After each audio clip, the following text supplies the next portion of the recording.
Middle East and Africa. Death of a dictator. With the supreme leader dead, power in Iran hangs in the balance. A dramatic blow to the regime, followed by dangerous uncertainty. 因為獨裁者嘅死亡，隨住最高領袖嘅離世，伊朗嘅權力局勢陷入懸而未決嘅狀態，對政權造成重大打擊。隨後更加充滿危險嘅不確定性。During the 12-day war with Iran in June last year, President Donald Trump said he would spare the life of the country's supreme leader Ali Khamenei for now, even as American bombers obliterated the country's nuclear facilities and Israeli jets smashed its air defenses and killed senior officials. In the second act of the war, which began on February 28th, America and Israel have killed Mr. Khamenei. One of the most evil people in history is dead, Mr. Trump declared on his Truth social network. Iran confirmed his death a few hours later. 上年嘅6月12日戰爭中，美國總統特朗普表示，即使美國轟炸摧毀咗該國核設施，以色列戰機擊毀咗其他防空系統，並且擊斃高級官員，佢將暫時放過各個最高領導人阿里哈梅內伊嘅生命。喺呢場喺2月28日戰爭嘅第二階段當中，美國同埋以色列已經殺死咗哈梅內伊。特朗普喺真相社交網絡上宣稱，史上最邪惡嘅人之一已經死亡啦。幾小時之後，伊朗證實咗佢嘅死亡。The lethal strike is the bloody climax of nearly half a century of enmity between America and Iran's clerical regime. For decades, the Islamic Republic's devotees chanted death to America and death to Israel. Now they have brought death to its leader and to many of its most senior military officials. On its face, it is a striking success for Mr. Trump, who had long catalogued the regime's aggression against America and its efforts to destabilize the region. He may have dealt a mortal blow to Iran's theocracy. 呢一場致命嘅打擊係美國同埋伊朗對神權政權半個世紀敵對關係嘅血腥高潮啊！伊斯蘭共和國嘅信徒高叫美國去死，同埋以色列去死。如今佢哋已經將死亡降臨咗該政權領導人同埋許多最高層軍官嘅領頭上。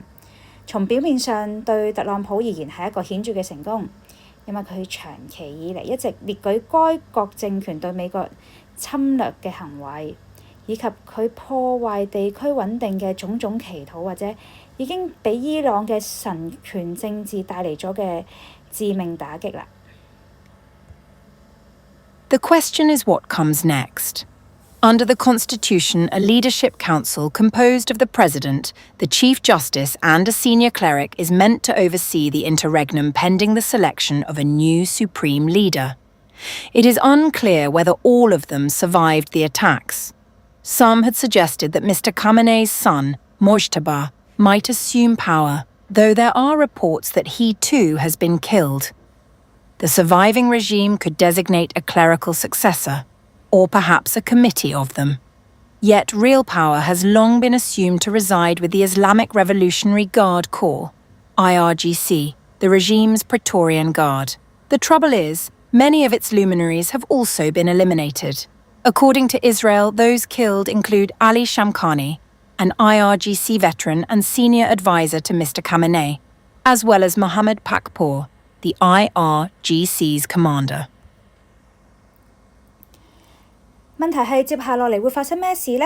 根據憲法，一個由總統、首席大法官同埋一位高級人員組成嘅領導委員會，應該會喺最高領導人選出之前監督過渡時期。目前唔清楚佢哋當中係唔係所有人都會集中幸存落嚟。有人曾經提議哈梅內伊嘅兒子莫吉塔可能會掌權，但有報道稱佢亦都已經被殺害。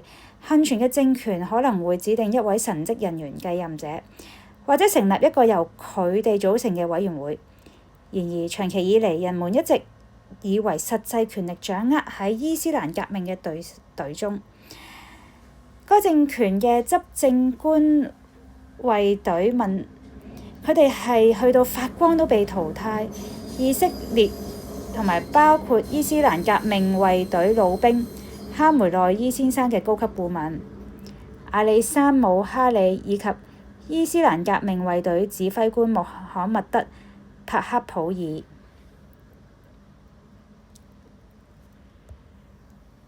Even so, the system may endure. This is not a monarchy in which the Shah is gone and you take out all of the male heirs, notes Trita Parsi of the Quincy Institute for Responsible Statecraft, a think tank in Washington. This is a system, not a particularly popular system, but nevertheless one with a security establishment that is not dependent on a single person or a single family. The regime may have delayed formally acknowledging Mr. Khamenei's death in order to consolidate the succession. Announcing a new leadership without at least tacit American acquiescence would place it directly in the crosshairs. 即使係咁，呢個政體或者仍然係會延續落去。呢個並非係嗰種過往去世之後，所有男性繼承人就會被清除出局嘅君主制。華盛頓智囊團昆西國家政策研究所嘅特里塔帕西指，如果講嘅係呢一個係一種體制，並唔係一種特別受歡迎嘅體制。但無論如何，某個安全機構並非依賴於某一人或者某一家族政權，或者推遲正式承認哈梅內伊去世係為咗鞏固權力嘅接交，又喺未獲得美國至少默認可嘅情況下宣佈新嘅領導層，呢個將會係其直接成為攻擊嘅目標啊！ Many will worry about instability in a society battered by years of sanctions and misrule. A country of more than 90 million people, Iran is a fissile, multi-ethnic polity. Arabs, Kurds, Azeris and Baluchis harbour varying ambitions of autonomy should a vacuum emerge. Days before the strikes, Tom Barrack, Mr. Trump's envoy, reportedly visited Iraqi Kurdistan and urged Iranian Kurds to prepare to rise up.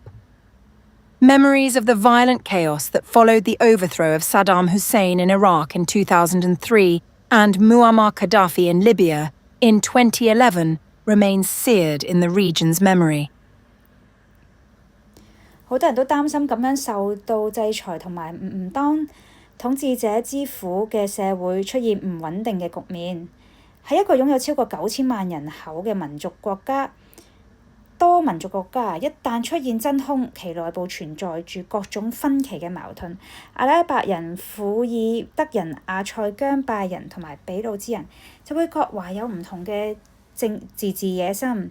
就喺襲擊發生前幾日，特朗普嘅特使湯姆巴拉克報告到訪咗伊拉克庫爾德地區，並敦促伊朗庫爾德人做好起義嘅準備。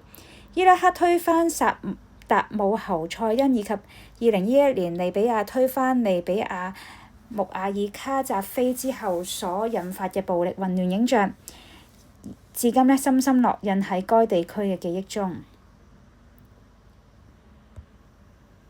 Mr. Trump may hope for a Venezuela-style outcome, in which America removes the head of the regime and negotiates with the remnants for a transition to a system more amenable to American interests. He said there were several good candidates to take power, but did not name them. Some regime stalwarts are thought to have survived, among them Mohammad Baqir Kalibaf, the parliamentary speaker, and Ali Larijani, his predecessor. Yet both are steeped in the regime's history and would struggle to win support beyond its dwindling base. A more plausible candidate might be Hassan Rouhani.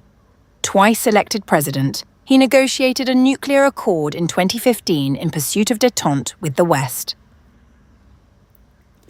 特朗普或者希望出現類似委內瑞拉咁樣嘅結果，即係美國推翻政權嘅領導人，並同殘餘勢力進行談判，以達成更符合美國利益嘅體制過渡嘅協議。佢表示有幾位合適嘅人選可以掌權，但係佢並未提及具體人選。佢講一啲政權嘅堅定支持者仍然存活落嚟，其中包括議會議長穆罕默德·蓋爾卡尼巴夫同埋其前任阿里拉尼加麗然，而呢兩個人嘅心喺該政權嘅歷史，佢哋曾經2次當過總統，並喺2015年通過談判達成咗一項協議，以尋求同西方嘅緩和關係。Should America and Israel opt instead for deeper eradication, they might support a lesser-known commander or attempt to install Reza Pahlavi, son of the last Shah. The prince enjoys vocal backing from Israel. Mr. Trump, however, has shown scant enthusiasm for a royalist restoration. 如果美國同埋以色列選擇採取更徹底嘅清除行動，佢哋會支持一位唔太知名嘅指揮官，或者嘗試讓到拉希巴赫拉米，即係國王之子上台執政。然而特朗普對君主嘅態度相當冷淡。The risk for Mr. Trump is that he becomes bogged down in an ill-defined military campaign to contain a weakened but still functional and hostile regime, precisely the sort of open-ended conflict in the Middle East he has long derided. Despite videos of some people in Tehran cheering Mr. Khamenei's death, there was little sign of Iranians heeding Mr. Trump's exhortation to take to the streets. Iran's armed forces have fired hundreds of missiles and drones at Israel and at Arab states hosting American forces, and have announced the closure of the Strait of Hormuz, through which roughly a third of the world's seaborne oil exports pass. Tankers are already diverting. 對於特朗普而言風險在於佢會陷入一場目標唔明確嘅軍事行動中，而其實係一個需要削弱但係仍然具功能而且敵對嘅政權。呢個係佢長期以來所批評嘅嗰種喺中東地區無休止嘅衝突形式。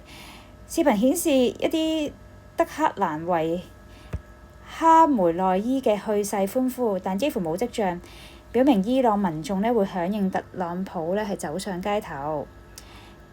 伊朗武裝部隊向以色列以及處有美軍嘅阿拉伯國家發射咗數目導彈同埋無人機，並宣布關閉霍爾木茲海峽。該海峽係全球1/3嘅海運石油出口通道，郵輪已經開始改道啦。Last June, Mr. Trump joined Israel's bombing campaign only at the end, dispatching B-2 bombers to neutralize enrichment facilities, impose a ceasefire, and gain diplomatic leverage. When Israel continued striking, he fumed that the two sides had been fighting so long and so hard that they don't know what the fuck they're doing. This time, America entered alongside Israel from the outset, determined to topple the clerical regime. The president says the bombing will continue for as long as necessary to achieve our objective of peace throughout the Middle East and, indeed, the world. If the gamble fails, Mr. Trump would not be the first president to see glorious early victory disappear into the sands of the Middle East. 去年6月，特朗普只係喺以色列轟炸行動接近尾聲嘅時候先加入，派遣 B-2轟炸機已經摧毀屬濃縮設施。雙方停火並獲取外交優勢，繼續發動攻擊嘅時候，佢發動表示，雙方戰鬥咁耐咁激烈，佢哋都唔知道自己喺度做啲乜嘢。美國一開始就與以色列並肩作戰，決心伊朗嘅神權推翻政權。總統特朗普表示，行動將持續直到中東乃至全世界實現和平呢個目標為止。如果呢場冒險失敗，特朗普都唔會係首位喺中東嘅戰場上目睹輝煌嘅早期勝利化為烏有嘅美國總統。